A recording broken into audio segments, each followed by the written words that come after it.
ओम शांति। ओम शांति बाबा।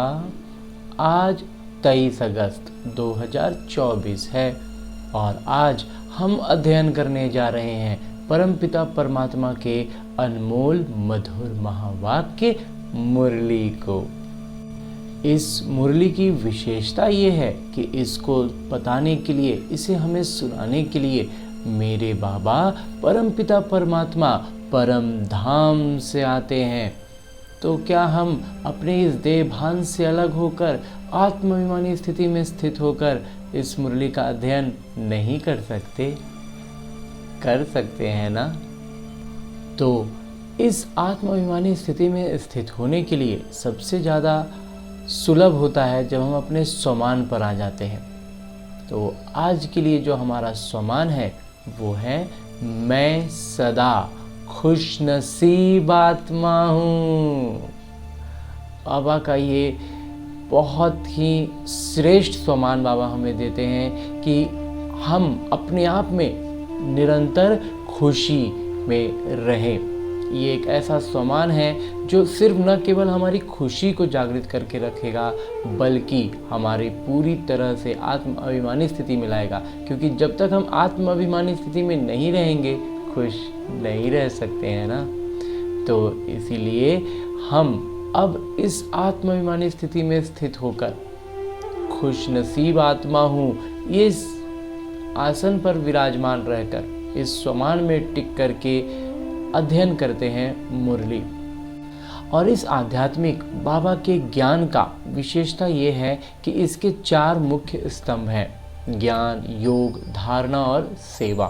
तो हम ज्ञान अध्ययन करने जा रहे हैं मुरली के रूप में। योग अवस्था में आ गए जब हम आत्माभिमानी स्थिति में हैं, और जब हम इसे अपने जीवन में धारण कर रहे हैं तो हम धारणा में आ गए। लेकिन सेवा क्यों छूटे? तो क्यों ना हम खुद भी इस आत्माभिमानी स्थिति में स्थित रहकर अपने सूक्ष्म शरीर के साथ और अपने संबंध संपर्क की सारी आत्माओं को उनके सूक्ष्म शरीर के साथ आवाहन करें और सब एक साथ पहुंचते हैं मधुबन में, पांडव भवन के द्वार पर। हर वो आत्मा जिनके साथ हमारा कर्मों का हिसाब किताब सरल हो या जटिल, मधुर हो या उलझा हुआ, जैसी भी आत्माएं हो, संबंध संपर्क की हर एक आत्मा को हम आवाहन करेंगे और वहाँ लेकर आएंगे, क्योंकि सूक्ष्म रूप से आवाहन करके बुलाने में और उनके आने में कोई विघ्न नहीं होता। तो चलिए चलते हैं मधुबन। मैं आत्मा अपने सूक्ष्म शरीर के साथ इस स्थूल शरीर से अलग होकर मन की गति से पहुंच गया हूँ मधुबन में, पांडव भवन के द्वार पर। और ये अनुभव करता हूँ कि मुझ आत्मा के संबंध संपर्क की सारी आत्माएं जिनको मुझ आत्मा ने आवाहन किया था वो सारी यहाँ उपस्थित हो चुके हैं अपने अपने सूक्ष्म शरीर के साथ। लौकिक रूप में जहाँ भी हो, सूक्ष्म रूप में यहाँ सब उपस्थित हैं। फिर चाहे उनके साथ हमारा कर्मों का हिसाब किताब थोड़ा जटिल हो या सरल हो, थोड़े दूर के संबंध के संपर्क के हो या बिल्कुल निकट के, जो भी आत्माएं हो सब इकट्ठा हो चुके हैं। तो उन सब को लेकर प्रवेश करते हैं अब पांडव भवन के द्वार से। जैसे ही हम इस द्वार से प्रवेश करते हैं, सामने श्री कृष्ण की वो सुसज्जित तस्वीर जो हमें ये स्मृति दिलाती है कि अभी हमें देवता बनना है। परंतु इस संदेश से साथ में आई जो संबंध संपर्क की आत्माएं हैं वो थोड़ा मूंझने लगती हैं, कंफ्यूज होती हैं। तो उनको उच्च प्रकंपन दिलाने के लिए, क्योंकि जब हम बहुत ज़्यादा अपने दुख और दर्द में दबे हुए होते हैं तो हम अपने दर्द के अलावा और कुछ भी महसूस नहीं कर पाते, कुछ भी देख नहीं पाते, समझ नहीं पाते। इसलिए इन बातों से वो बिल्कुल अनजान हो जाते हैं, समझ नहीं पाते हैं। तो उनके दर्द में राहत दिलाने के लिए, उनको निस्वार्थ और निर्विकारी प्यार के प्यासे इन आत्माओं को परमात्मा का ये ऐसा अनोखा प्यार दिलाने के लिए इन सब को लेकर चलते हैं बाबा के कमरे में। और मैं आत्मा अपने संबंध संपर्क की सारी आत्माओं को लेकर प्रवेश करता हूँ बाबा के कमरे में। और आज जैसे ही बाबा के कमरे में मैं प्रवेश करता हूँ तो आज बाबा वहाँ फ़ोटो फ्रेम में नहीं है और ना ही बाबा का कोई फ़ोटो है, कोई चित्र है। मेरे बाबा तो वहीं पर अपने सूक्ष्म शरीर के साथ खड़े हैं, बाहें फैलाए खड़े हैं और पुकार रहे हैं, आओ मेरे बच्चे आओ।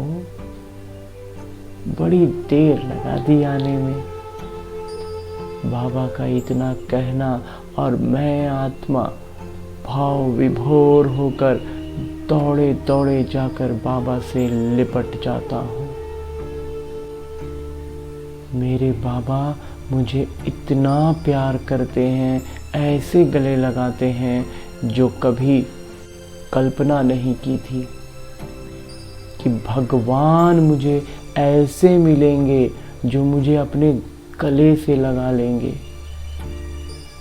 भक्ति में चरणों में जगह मांगते थे, बाबा ने दिल में बैठा लिया। मेरे बाबा बहुत प्यारे हैं, बहुत प्यार करते हैं। और उनकी ये अनोखी विशेषता है कि मुझ आत्मा के साथ आई जितनी भी आत्माएं हैं, हर एक यही अनुभव कर रहा है कि बाबा उसे निज तौर पर गले लगाए हुए हैं और बाबा उन्हें प्यार कर रहे हैं और वो अपने किरदार के, अपने जीवन के इस दुखों से, दर्द से राहत पा रहे हैं। उनके हर भावनात्मक चोटों पर बाबा मलहम लगा रहे हैं। बाबा से जब हम ऐसा अनोखा प्यार पाते हैं और अपने चोटों पर मलहम लगता है, तब हम अपने दर्द के एहसास से बाहर आते हैं। और जब भी हम दर्द में होते हैं ना, तो हमें कुछ दिखाई नहीं पड़ता, कुछ सुनाई नहीं देता, कुछ समझ में नहीं आती बात, कोई कितना भी अच्छी बात कहे। लेकिन जब हमारे दर्द में राहत मिलती है, तब हम अपने जीवन को एक अलग नज़र से देख पाते हैं। दर्द से बाहर आने पर हमारा सोच, हमारी नज़रिया में बदलाव आता है और हम ये महसूस करते हैं कि अपना ही जीवन को हम साक्षी दृष्टा होकर देख पाएं। कर्मों के सारे हिसाब किताब को बिल्कुल स्पष्ट तौर पर समझ पाएं कि हम कहाँ उलझ रहे हैं और क्यों उलझ रहे हैं। अपने आत्मा के 84 जन्मों के चक्र को समझ पाते हैं और ऐसा करते करते हम स्वदर्शन चक्र फिराने लगते हैं। मेरे बाबा का ये प्यार स्वदर्शन चक्र फिराने का ईंधन बन जाता है।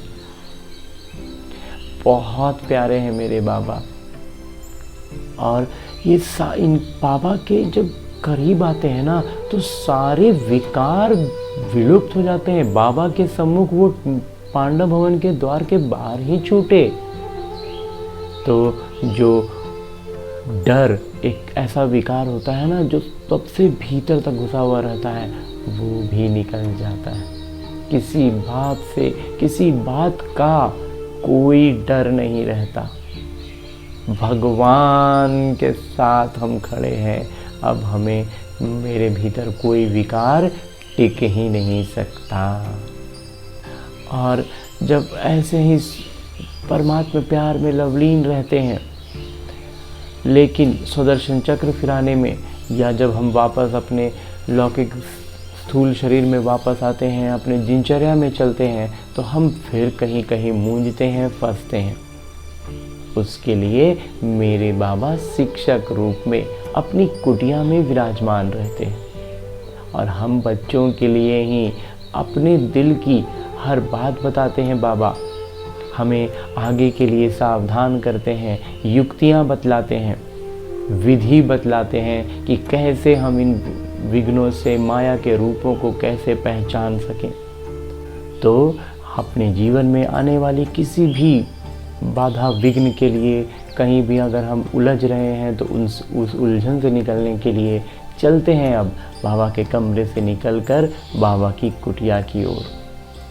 जैसे ही हम बाबा की कुटिया के पास पहुंचते हैं, मेरे बाबा पत्र लिखने में व्यस्त थे, लेकिन मैं आत्मा और मुझ आत्मा के साथ आई संबंध संपर्क की सारी आत्माओं की उपस्थिति से बाबा ने नज़रें उठाकर अपने सूक्ष्म शरीर के साथ हम बच्चों को देखा, और मुझ आत्मा की सूक्ष्म शरीर की नज़रें भी जब बाबा की नज़रों से मिलती हैं तो बाबा नज़रों से निहाल कर देते हैं। बाबा दिल का हर एक बात को पढ़ लेते हैं, और ऐसे पढ़ते हैं कि हमारा दिल बिल्कुल खाली हो जाता है, हल्का हो जाता है। मुख से कहने की ज़रूरत भी नहीं पड़ती, बस खुले दिल से, सच्चे दिल से बाबा के सम्मुख उपस्थित होते हैं, और बाबा हमारे दिल की हर बात खुद में ट्रांसफ़र कर लेते हैं और बड़े प्यार से जवाब देते हैं,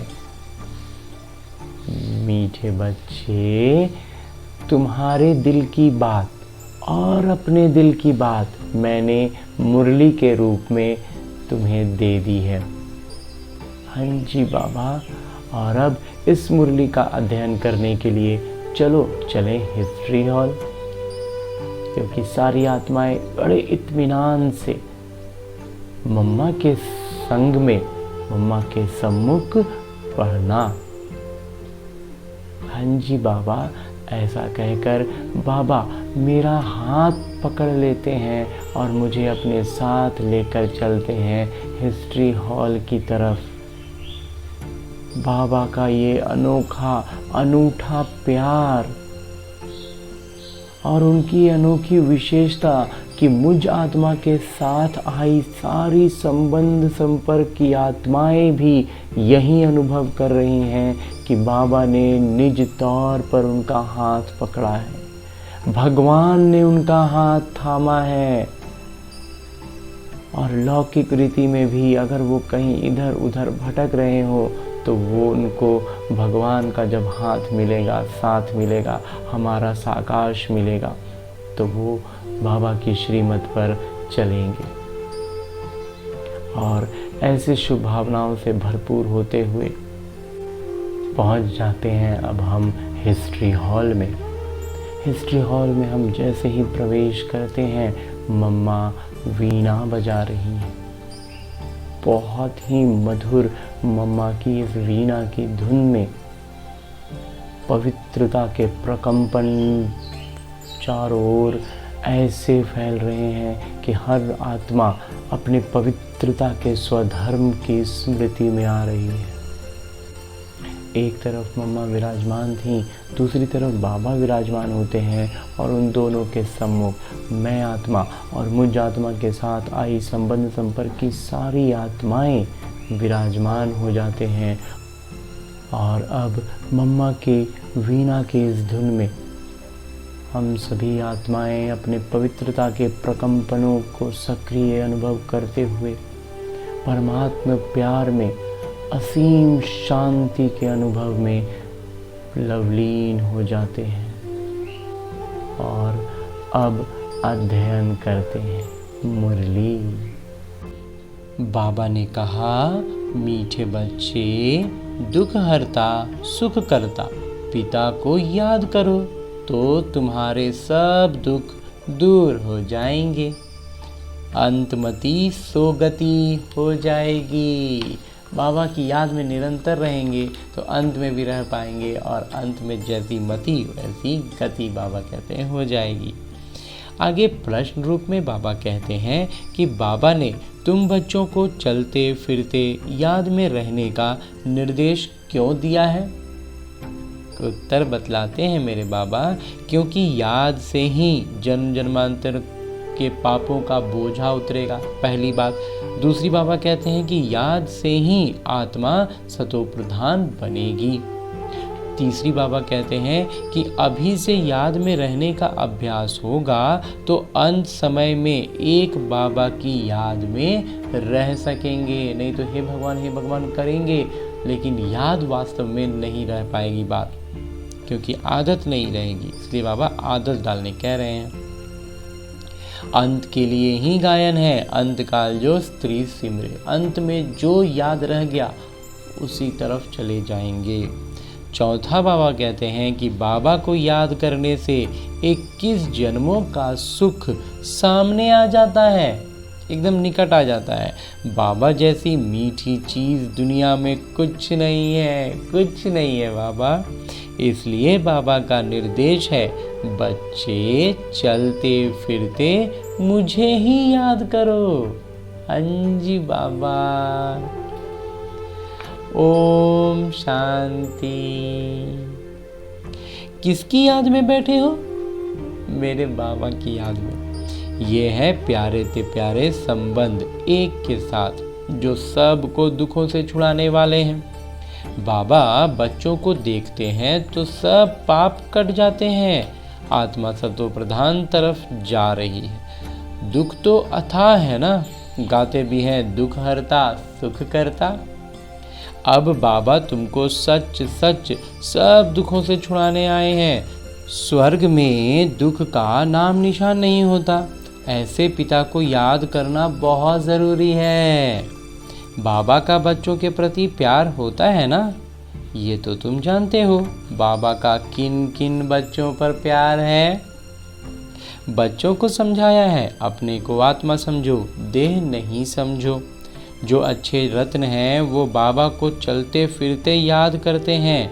ये भी क्यों कहते हैं? क्योंकि तुम्हारा जन्म जन्मांतर से पापों का घड़ा भरा पड़ा है, तो इस याद की यात्रा से ही तुम पाप आत्मा से पुण्य आत्मा बन जाएंगे। पाप से मुक्त होने के लिए बाबा सिर्फ याद की यात्रा कहते हैं। ये भी तुम बच्चे जानते हो कि पुराना तन है, दुख आत्मा को ही मिलता है। शरीर को चोट लगने से आत्मा को दुख महसूस होता है। आत्मा कहती है मैं रोगी दुखी हूँ। ये है दुख की दुनिया, कहीं भी जाओ दुख ही दुख है। सुखधाम में तो दुख हो न सके, दुख का नाम लिया तो गोया तुम दुखधाम में हो। सुखधाम में तो ज़रा भी दुख नहीं, समय भी बाकी थोड़ा है। इसमें पूरा पुरुषार्थ करना है बाबा को याद करने का। जितना याद करते जाएंगे करते रहेंगे उतना सतो प्रधान बनते जाएंगे। पुरुषार्थ करके अवस्था ऐसी जमानी है जो तुमको पिछाड़ी में सिवाय एक बाबा के कुछ याद ना आए। एक गीत भी है, अंतकाल जो स्त्री सिमरे। ये अंतकाल है ना, पुरानी दुनिया दुखधाम का अंत है। अभी तुम सुखधाम चलने का पुरुषार्थ करते हो।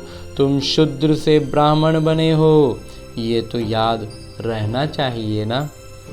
शूद्र को है दुख, हम दुख से निकल फिर अब चोटी पर चढ़ रहे हैं, तो एक पिता को याद करना है। मोस्ट बिलीव्ड बाबा हैं, परम प्रिय है मेरे बाबा। उनसे मीठी चीज़ कौन सी होती है? कुछ नहीं बाबा। आत्मा उस परम पिता परमात्मा को ही याद करती है ना।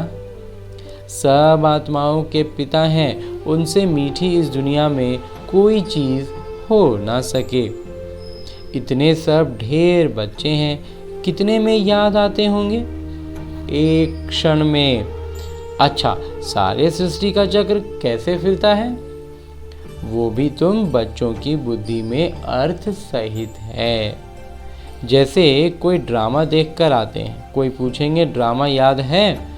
हाँ कहने से ही सारी बुद्धि में आ जाता है। जैसे ही हाँ बोलते हैं पूरा नाटक एक बार घूमने लगता है, तो शुरू से लेकर अंत तक। बाकी ये वर्णन करके सुनाने में तो समय लगेगा, बाकी उसका अगर पूरा वर्णन सुनाने लगे तो समय लग जाएगा। बाबा बेहद के पिता हैं, उनको याद करने से ही 21 जन्मों का सुख सामने आ जाता है। जैसे बाबा कहते हैं लौकिक दृष्टि में हम कोई नाटक के बारे में कोई देख के आए, जैसे आज के दौर में बात करें तो हम फिल्म कोई देख कर आए हों, तो कोई पूछेगा तो फिल्म का पूरा स्टोरी एक एक डायलॉग सब याद आने लगेगा। तो वैसे ही बाबा कहते हैं कि बाबा का नाम लेना और हमें 21 जन्मों का सारा सुख याद आने लग जाए। वर्णन करने में समय लगेगा लेकिन याद बुद्धि में आ जाए। बाबा से ये वर्षा मिलता है, इसीलिए हम जब बाबा को याद करते हैं तो हमें 21 जन्म का पूरा वर्षा याद आता है। क्षण में बच्चों के पिता का वर्षा सामने आ जाता है। बच्चों के सामने पिता से जो वर्षा मिलना है वो याद आ जाता है। बच्चा पैदा हुआ, बाबा जान जाते हैं कि वारिस ने जन्म लिया। जो पिता होते हैं उनको पता चल गया कि इसका वारिस आ गया। सारी मिल्कियत याद आ जाएगी। तुम भी अकेले अलग अलग बच्चे हो, अलग अलग वर्षा मिलता है ना, अलग अलग याद करते हो। सब अपना अपना याद कर रहे हैं, अलग अलग याद की स्तर है सबकी। तो हम बेहद के पिता के वारिस हैं। सतयुग में तो एक ही बच्चा होता है, वो सारी मिल्कियत का वारिस ठहरे। बच्चों को बाबा मिले और विश्व का मालिक बने। एक क्षण में बाबा पर निश्चय हुआ ना, और बस बाबा का बच्चा बन गए और मिल्कियत के मालिक बन गए। देरी नहीं लगती। बाबा का ये जो मिल्कियत है ना, ये जो अलौकिक अथाह धन है, ये एक क्षण में मिलता है। बाबा कहते हैं तुम अपने को आत्मा समझो, फीमेल मत समझो, आत्मा तो बच्चा है ना।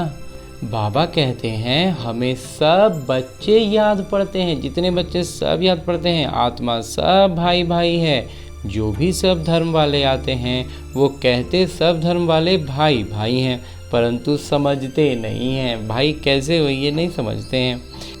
अभी तुम समझते हो कि हम बाबा के मोस्ट बिलीव्ड बच्चे हैं, हम बाबा के बहुत प्रिय अति प्रिय बच्चे हैं। बाबा से पूरा वर्षा जरूर मिलेगा। कैसे लेंगे वो भी तुम बच्चों को क्षण में याद आ जाता है। कैसे मिलेगा वो भी समझ में आ गया है। हम सतो प्रधान थे, फिर तमो प्रधान बने, अब फिर सतो प्रधान बनना है। तुम जानते हो बाबा से हमको स्वर्ग के सुखों का वर्षा लेना है। हाँ जी बाबा। बाबा कहते हैं अपने को आत्मा समझो। देह तो विनाशी है, ये शरीर तो विनाश हो जाएगा। आत्मा ही शरीर छोड़कर चली जाती है, फिर जाकर दूसरा नया शरीर गर्भ में लेती है। पुतला जब तैयार हो जाता है तब आत्मा उसमें प्रवेश करती है, परंतु वो तो है रावण के वश में। विकारों के वश जेल में जाते हैं, वहाँ तो रावण होता ही नहीं, दुख की बात ही नहीं।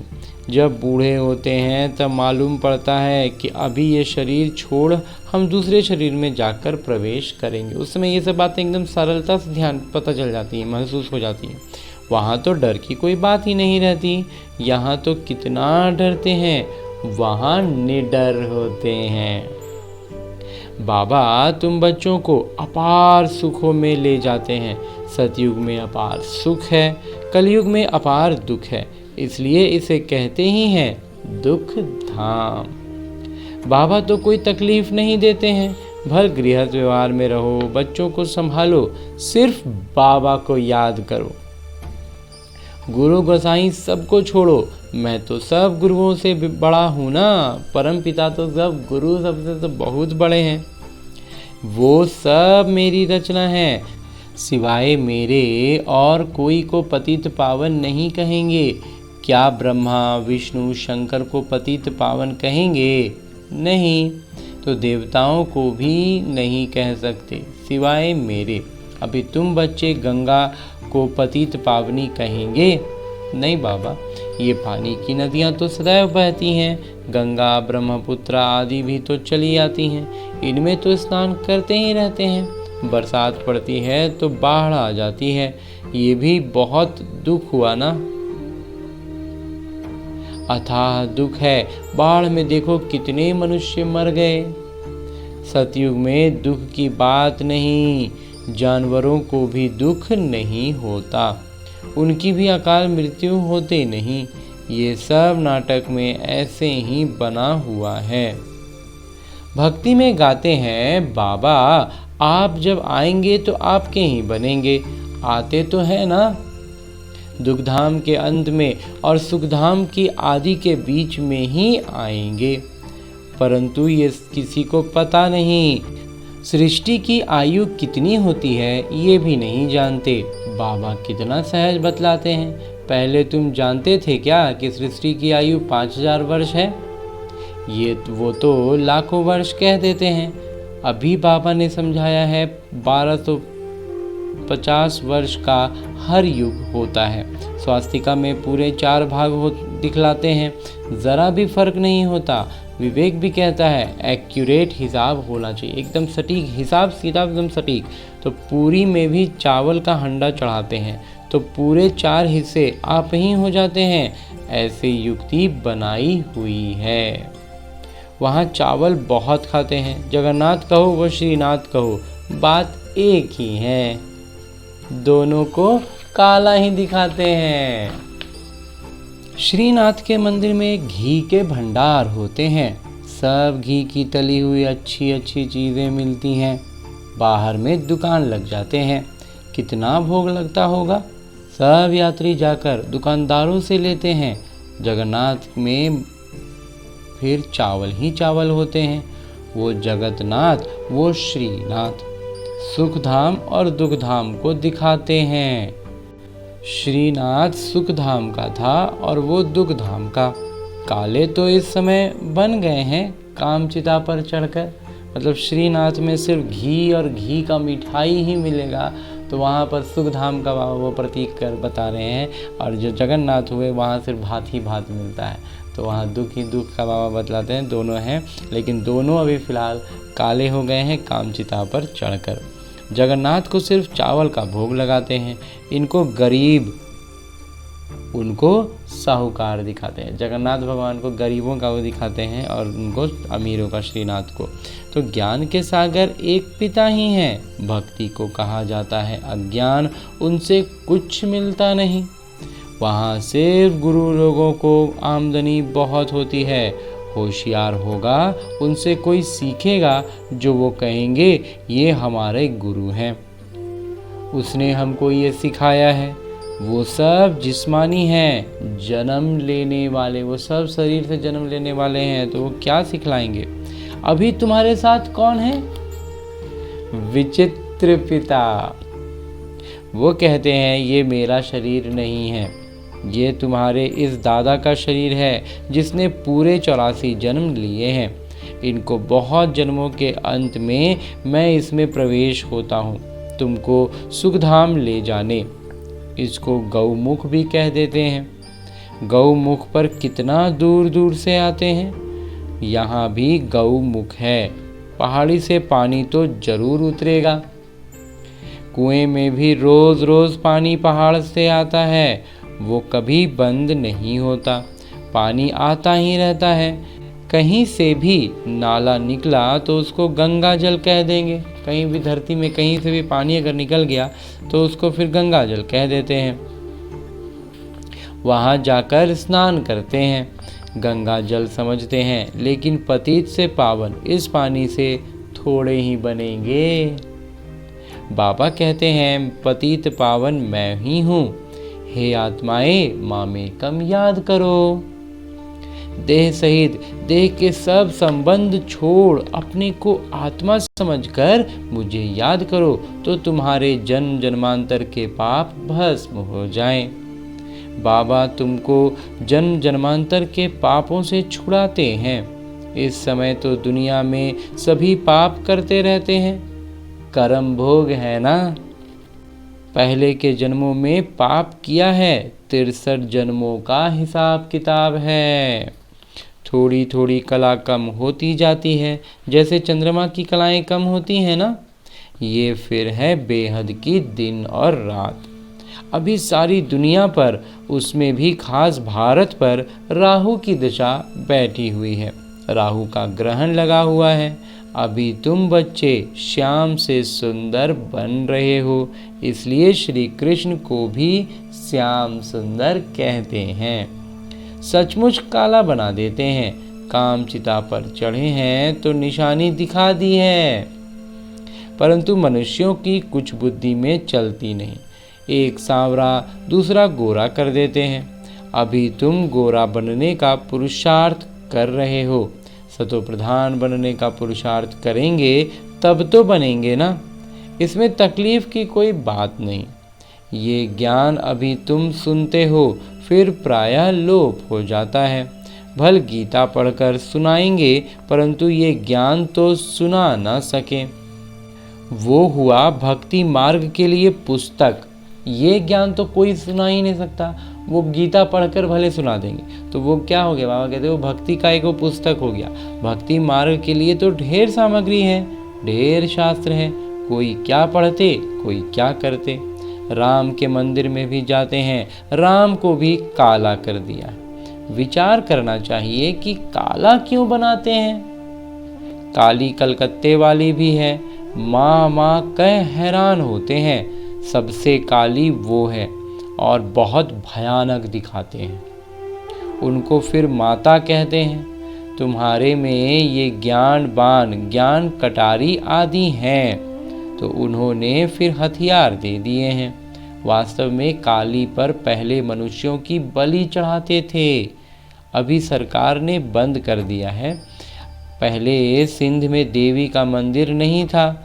जब बम फटा तो एक ब्राह्मण बोला, काली ने हमें आवाज़ दिया है, हमारा मंदिर है नहीं, जल्दी बनाओ, नहीं तो और बम फटेंगे।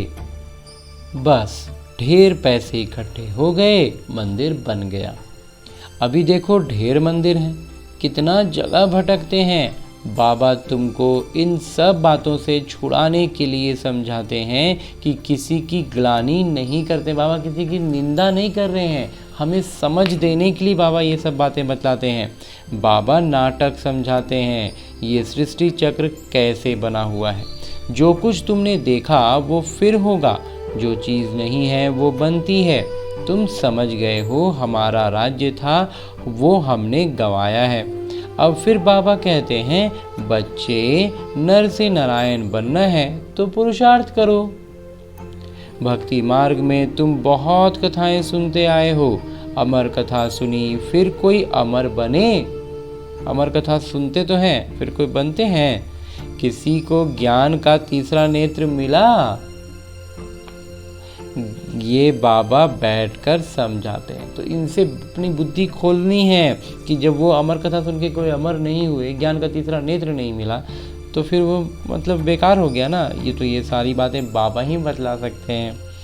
तो इन आँखों से कुछ भी एविल ना देखो। तो बाबा हमें समझा रहे हैं कि इसलिए इन विकारी चीज़ों को देखो ही नहीं, सिविल आँखों से देखो, क्रिमिनल से नहीं।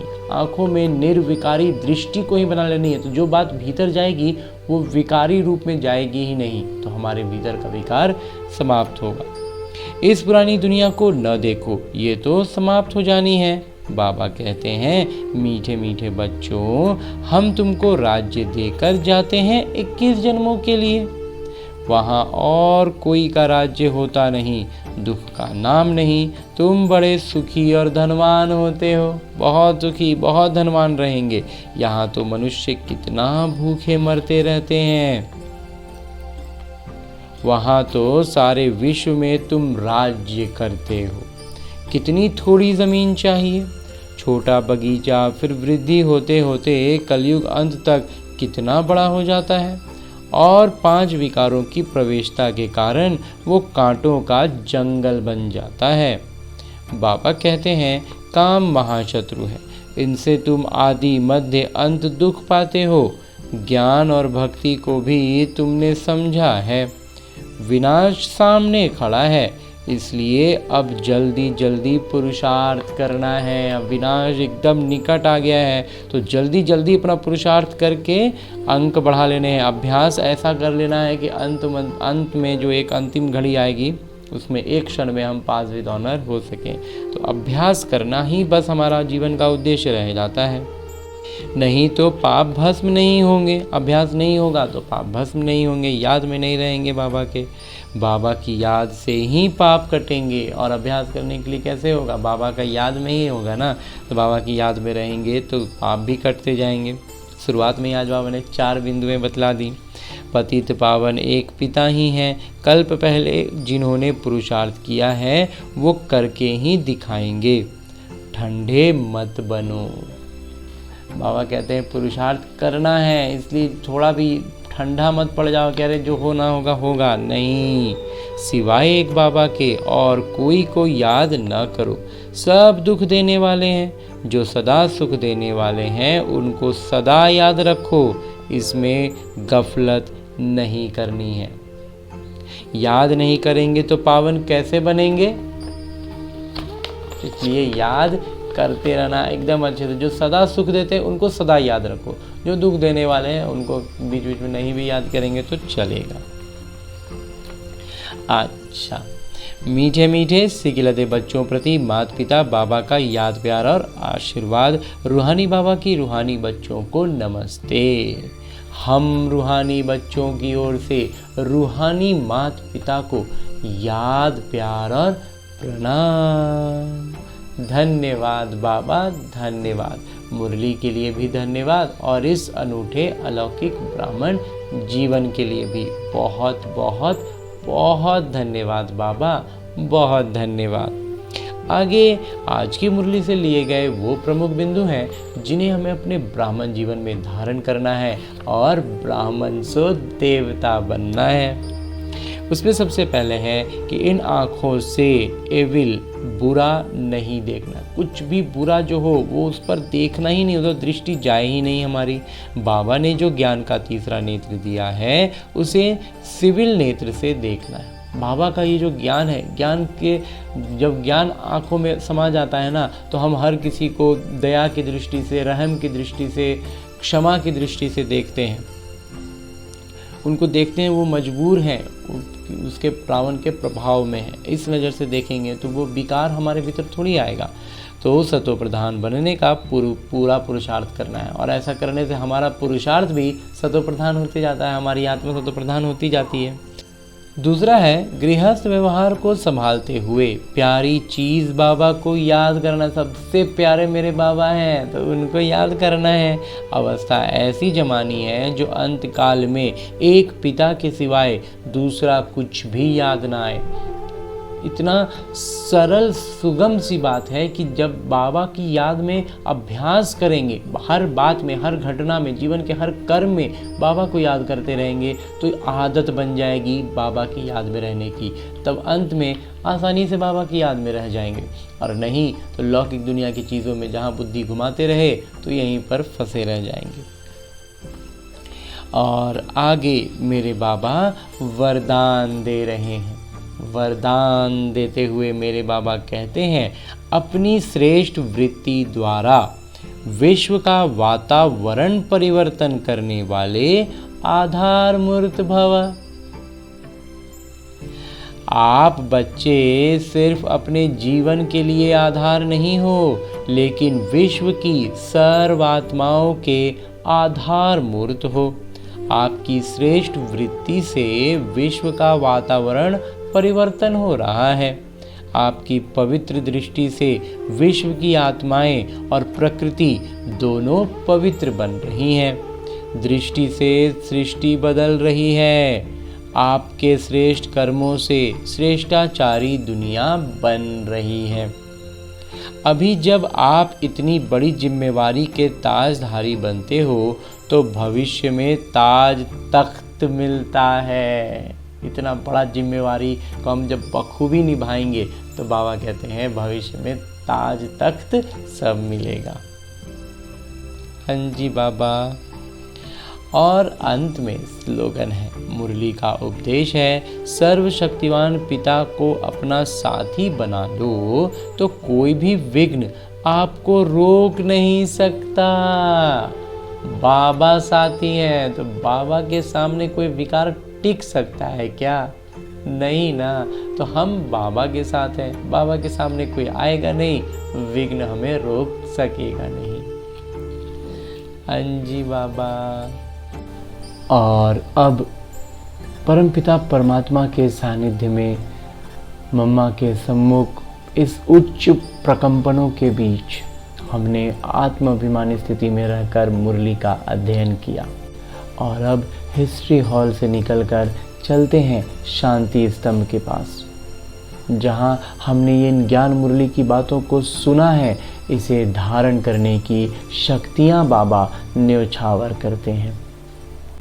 और अब मैं आत्मा अपने संबंध संपर्क की सारी आत्माओं के साथ यहाँ शांति स्तंभ के पास उपस्थित हूँ। जो ये शांति स्तंभ है, ये स्मृति शेष है, ये प्रतीक है प्रजापिता ब्रह्मा बाबा के संपूर्ण अवस्था का। और इसलिए बाबा यहाँ पर से शक्तियाँ न्योछावर करते हैं। और ये जो स्तंभ है, ये लौकिक दृष्टि से तो बस एक स्तंभ दिखता है, लेकिन जब अलौकिक दृष्टि से हम इसे देखते हैं तो ये प्रजापिता ब्रह्मा बाबा के सूक्ष्म शरीर के भीतर समाया हुआ दिखता है। और ऊपर का ये ज्योति बिंदु हमें परम धाम की ओर लेकर जाता है, परम धाम की स्मृति दिलाता है। तो अब मैं आत्मा अपने इस सूक्ष्म शरीर से भी अलग होकर मन बुद्धि संस्कारों के साथ ज्योति बिंदु स्वरूप में स्थित होकर मन की गति से पहुंच जाता हूँ परम धाम, जहाँ मेरे परम पिता परमात्मा ज्योति बिंदु रूप में स्थित हैं। और यहाँ सूक्ष्म शरीर के अनुपस्थिति में किसी भी कर्मेंद्रियों का भान नहीं होता, सिर्फ मन बुद्धि और संस्कारों का अनुभूति है। और इसलिए परम पिता परमात्मा के सानिध्य में, उनकी उपस्थिति में हम अपने भीतर 7 आदि संस्कारों की स्मृति में आते हैं। ये अनुभव करते हैं कि हमारा ये आदि संस्कार मुझ आत्मा के स्वधर्म है और उसके प्रभाव से अष्ट शक्तियाँ जागृत होती हैं, जो एक सुरक्षा घेरा बनाती हैं, जिस घेरे के भीतर कोई विकार निकट भी नहीं आ सकता, दूर से ही चला जाता है। बाबा ने कहा ना कि विकार स्पर्श भी ना कर पाएं, ऐसी अवस्था आती है जब हम इन अष्ट शक्तियों से निपुण होते हैं। ये अष्ट शक्तियाँ जागृत रहती हैं। इस परम धाम में पहुँचने पर सबसे पहले जो आदि संस्कार मुझ आत्मा को स्मृति में आती है, वो है पवित्रता का संस्कार। मैं आत्मा परम पवित्र आत्मा हूँ, ये स्मृति आती है तो मुझ आत्मा को इस लौकिक भीड़ से अलग होने का अनुभव होता है। और ये अनुभव होता है जैसे मैं थोड़ा ऊपर उठ रहा हूँ, विकारों के इस बंधन के कसाव से ढीलापन महसूस होता है, हल्कापन महसूस होता है। विकारों की प्रभाव से जब हम थोड़ा हटते हैं, थोड़ा ऊपर उठते हैं पवित्रता के कारण, तो हमारे भीतर दूसरा आदि संस्कार जागृत होता है और वो है शांति का। मुझ आत्मा को ये स्मृति आती है कि मैं शांत स्वरूप आत्मा हूँ, शांति मेरा स्वधर्म है। और जब शांत अवस्था में टिकते हैं तब हमें परमात्मा का सचमुच में बिल्कुल सूक्ष्म स्तर पर प्रेम का अनुभव होता है, वो निर्विकारी प्यार। और जब हम इस परमात्मा प्यार में का अनुभव पाते हैं तो हमारा तीसरा आदि संस्कार जागृत होता है कि मैं प्रेम स्वरूप आत्मा हूँ। और जब हम प्रेम में लवलीन रहते हैं तो मुझ आत्मा का चौथा आदि संस्कार, मैं सुख स्वरूप आत्मा हूँ, ये स्मृति आती है तो खुशी की तरंगे मुझ आत्मा में सक्रिय हो जाती हैं और मुझ आत्मा की चमक बढ़ती है। मैं चमकता हुआ सितारा अनुभव करता हूँ। और उसके बाद मुझ आत्मा में शक्तियों का संचार होता है और मैं शक्ति स्वरूप आत्मा हूँ, ये स्मृति आती है।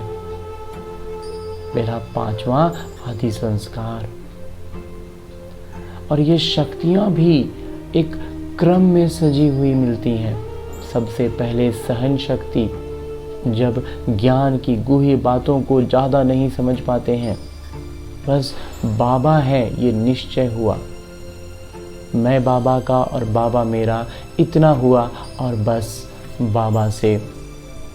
बाबा ने ये सहन शक्ति दे दी, और इसी सहन शक्ति के आधार पर हम पवित्रता की सीढ़ी पर ऊपर उठ पाते हैं।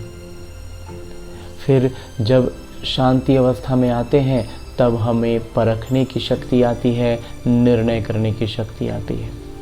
विकारों से थोड़ा ऊपर उठते हैं पवित्रता के आधार पर, पवित्रता की सीढ़ी पर चढ़कर, और परखने की शक्ति सक्रिय होती है, तब हम निर्णय कर पाते हैं और फिर और लगातार ऊपर उठने लगते हैं। और जब हम परखने और निर्णय करने की शक्ति से सक्रिय हो जाते हैं तब हमारे भीतर समेटने की शक्ति और समा लेने की शक्ति सक्रिय होती है, क्योंकि अब हम परख पाते हैं कि जीवन में आने वाली हर वो बात के लिए जिम्मेवार कौन है।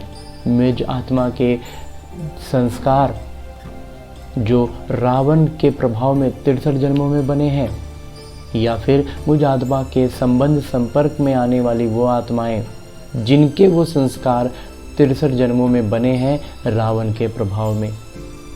अगर मुझ आत्मा का वो संस्कार मेरे जीवन में अभी दुखों का और विघ्नों का कारण बन रहा है तो उसे समेट देने की शक्ति, और अगर वो दूसरों संबंध संपर्क की आत्माओं में वो संस्कार मेरे जीवन में बाधा विघ्न उत्पन्न कर रहा है तो उसे सकारात्मक रूप में परिवर्तन कर समा लेने की शक्ति सक्रिय होती है।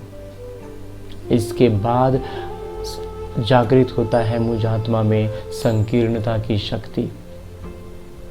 ये संकीर्णता की शक्ति मुझ आत्मा को आकर्षण मूर्त बनाती है, और ये इतना संकीर्ण होता है कि किसी का भी प्रभाव अब मुझ आत्मा पर नहीं पड़ता।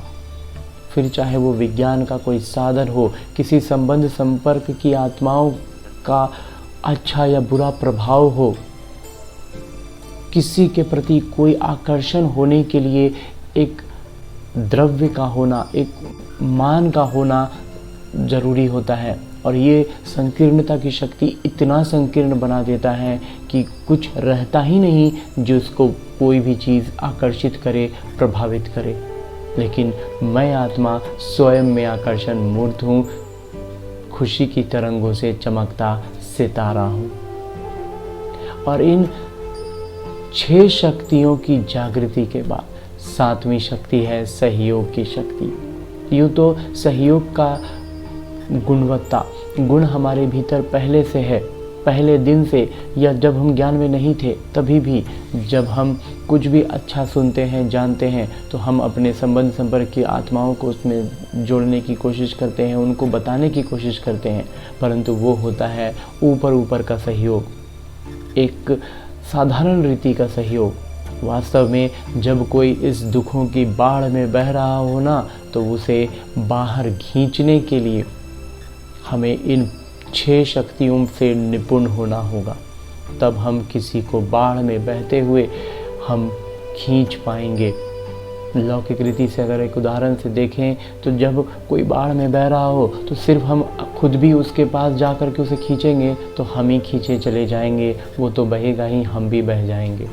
लेकिन जब हम खुद को रस्सियों से बांधकर किसी पेड़ से, किसी ऐसी ठोस चीज़ से जो बाढ़ के पानी के बाहर हो, उससे बांधकर जब हम उसको बचाने के लिए जाते हैं तो अगर हमने उसका हाथ पकड़ लिया तो हम तो नहीं बहेंगे, उसे ज़रूर खींच लेंगे। तो इन सब के लिए जो शक्तियों की आवश्यकता है इस अलौकिक ज्ञान में, वो यही 6 शक्तियाँ हैं। तभी केवल हम क्योंकि वो एक तरह से विकार में इतना धंसा हुआ होता है कि उसे बाहर निकालने के लिए हमारी शक्तियों में निपुणता बहुत आवश्यक है, हमारी गुणों का झलकना बहुत आवश्यक है। हम अपने 5 आदि संस्कारों की स्मृति में आ चुके हैं और 6 शक्तियाँ जागृत हैं, तब ये 7वीं शक्ति सक्रिय होती है और अब ये कारगर होती है। और इसके बाद 8वीं शक्ति है सामना करने की शक्ति। और ये सामना करने की शक्ति, ये जीवन का वो मंजर होगा जो विनाश का घड़ी कहे, परिवर्तन की घड़ी कहे। वो अंतिम समय, वो अंतिम क्षण होगा जो बाबा कहते हैं एक क्षण का समय मिलेगा और उसे हमें सामना करने की शक्ति से निपटाना होगा, तभी हम पास विद ऑनर होंगे।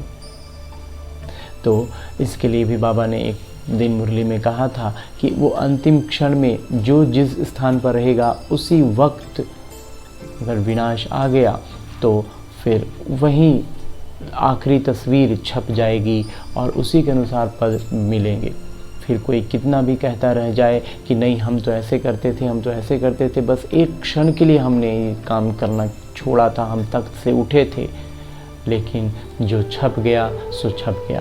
तो ये जो आखिरी क्षण होगा ना, उसमें निपुण रहने के लिए, उसमें एक क्षण में पास विद ऑनर होने के लिए इन 7 शक्तियों का हमें बहुत गहरा अभ्यास करना है, निरंतर अभ्यास करना है। और इसी के लिए हम इस लौकिक जीवन में जी रहे हैं, लौकिक रीति के जीवन को चला रहे हैं, ताकि हम जीवन में आने वाली हर परिस्थिति, छोटी बड़ी हर परिस्थिति में अपना अभ्यास बढ़ाते जाएं। जितना ज़्यादा अभ्यास होगा उतना ज़्यादा हम आखिरी वक्त में इस सामना करने की शक्ति में निपुण होंगे। 7 शक्तियों का अभ्यास ही 8वीं शक्ति में निपुण बनाएगा। तो ऐसे अष्ट शक्तियों से निपुण होने के बाद मुझ आत्मा का 6ठा आदि संस्कार जागृत हो जाता है और वो है ज्ञान का संस्कार। अभी तक हमारे जीवन में जो भी बातें आती हैं, जो भी परिस्थितियाँ आती थीं, हम उन परिस्थितियों को विकारी दृष्टि से निपटाने की कोशिश करते थे। हमारी दृष्टि में, वृत्ति में विकार भरा हुआ था। लेकिन जब हम अष्ट शक्तियों से परिपूर्ण होते हैं, 5 आदि संस्कारों से परिपूर्ण होते हैं, हमारे भीतर पवित्रता होती है, शांति होती है, परमात्मा प्यार होता है, सुखों से भरपूर होते हैं, शक्तियों की जागृति होती है, तब अब हमारा संस्कार परिवर्तन हो गया होता है और वो होता है ज्ञान का संस्कार। अब हम अंधेरे में, अंधकार में नहीं भटकते, ज्ञान का प्रकाश हमारे में भरपूर हो गया है। और इस ज्ञान प्रकाश के बाद 7वां आदि संस्कार है आनंद का संस्कार। ये आनंद का संस्कार मुझ आत्मा के चारों ओर एक औरा बनाता है, एक घेरा बनाता है, जिस घेरे के भीतर सिर्फ दैवी गुण भरपूर होते हैं और परमात्मा प्यार में मैं आत्मा लवलीन रहता हूँ। और इसकी सुरक्षा के लिए चारों ओर ये अष्ट शक्तियाँ एक कवच की तरह तैयार हैं, जिस सुरक्षा कवच के भीतर विकार प्रवेश नहीं कर सकता। और इस आनंद के औरा के बाहर सिर्फ परमात्मा के दिव्य गुण, प्यार, शांति, पवित्रता की झलक ही झलकती है। और ऐसा अनुभव करते हुए हम इस परम धाम में जितनी देर रहना चाहें, जितनी देर टिकना चाहें, दिन में जब भी समय निकालकर हम इस परम धाम की यात्रा में एक क्षण में पहुंचना है मन की गति से। इसके रास्तों में नहीं उलझना है, इसके लिए कोई कर्मेंद्रियों का भान नहीं रखना है। बस अनुभव करना है कि मुझ आत्मा के ये मन बुद्धि संस्कार बदल रहे हैं। तो मैं आत्मा अपने मन बुद्धि संस्कारों के साथ परम धाम में आया था और अब इन मेरे मन बुद्धि संस्कार तीनों ही दैवी गुणों से युक्त हैं, पवित्र पावन हैं, शांत स्वरूप हैं और शक्तियों से भरपूर होकर अब मैं आत्मा लौट कर आता हूँ अपने सूक्ष्म शरीर में। और अब लौटते हैं अपने इस सूक्ष्म शरीर में जो अभी उपस्थित है पांडव भवन में शांति स्तंभ के पास। और वहाँ मौजूद मुझ आत्मा के संबंध संपर्क की सारी आत्माएं वहाँ उपस्थित हैं, जिनको अब मैं साकाश देने की स्थिति में हूँ। क्योंकि जब हम अभी परम धाम से लौटे हैं तो मुझ आत्मा के 7 आदि संस्कार स्मृति में हैं और अष्ट शक्तियाँ जागृत हैं। ऐसे में ज्ञान प्रकाश और योग शक्ति यानी साकाश देने का सही बहुत अच्छा समय है। तो इन आत्माओं को साकाश देते हुए इनको हम अब विदाई देते हैं। और अब इन संबंध संपर्क आत्माओं को विदाई देने के बाद मुझ आत्मा को मेरे बाबा इस शांति स्तंभ के पास अव्यक्त रूप से, क्योंकि यहाँ पर बाबा ने संपूर्ण अवस्था को पाया था, अव्यक्त हुए थे, तो यहाँ पर उपस्थित होकर अव्यक्त रूप से एक इशारा भी देते हैं। और अव्यक्त इशारा देते हुए बाबा कहते हैं कि जिस समय कोई भी परिस्थिति आए तो बाबा को साथी बना लो, तो अनुभव करेंगे कि मैं अकेला नहीं हूँ, मेरे साथ विशेष शक्ति है। जहाँ पिता हैं वहाँ चाहे कितने भी तूफान हो वो तोहफा बन जाएंगे। निश्चय बुद्धि विजयंती, इस टाइटल की स्मृति से विजयी बनो। निश्चय बुद्धि रहना है, विजय तो निश्चित है। तो इसलिए बाबा का ये अव्यक्त इशारा एकदम से उस इशारे की तरह है जो हल्का सा सही दिशा मिल जाता है और हम जहाँ हल्का फुल्का लड़खड़ा रहे थे एकदम सटीक हो जाते हैं। तो बाबा ऐसे ही अव्यक्त इशारा देते हैं ताकि हम अपने इस पुरुषार्थ में अच्छे से अच्छा कर पाएँ, श्रेष्ठ से श्रेष्ठ स्थिति तक पहुँच पाएँ।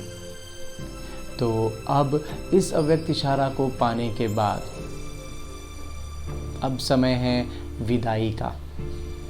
तो अब लौटते हैं अपने स्थूल शरीर में एक जीवन का लक्ष्य लेकर कि मैं आत्मा अपने इस स्थूल शरीर में इस लौकिक किरदार में सिर्फ इसलिए लौट रहा हूँ कि मुझे अब अधिक से अधिक अभ्यास करना है। जीवन की हर छोटी बड़ी परिस्थिति को अभ्यास के लिए ही मानना है। ये पूरा जीवन, जो भी जीवन शेष हो, जितना है हमें मालूम तो नहीं, लेकिन जितना भी समय हमारे पास है उसमें बस हमें निरंतर अभ्यास करना है। ये पूरा जीवन अभ्यास पुस्तिका है और इस अभ्यास पुस्तिका को जितना अच्छे से अभ्यास करते रहेंगे, आखिरी पेपर में हम उतने ही बेहतर तरीके से एक क्षण में पास विद ऑनर हो सकेंगे। तो इस लक्ष्य को लेकर कि अभ्यास करने के लिए हम इस स्थूल शरीर में आ रहे हैं, हम लौटते हैं अपने किरदार में। अच्छा, ओम शांति।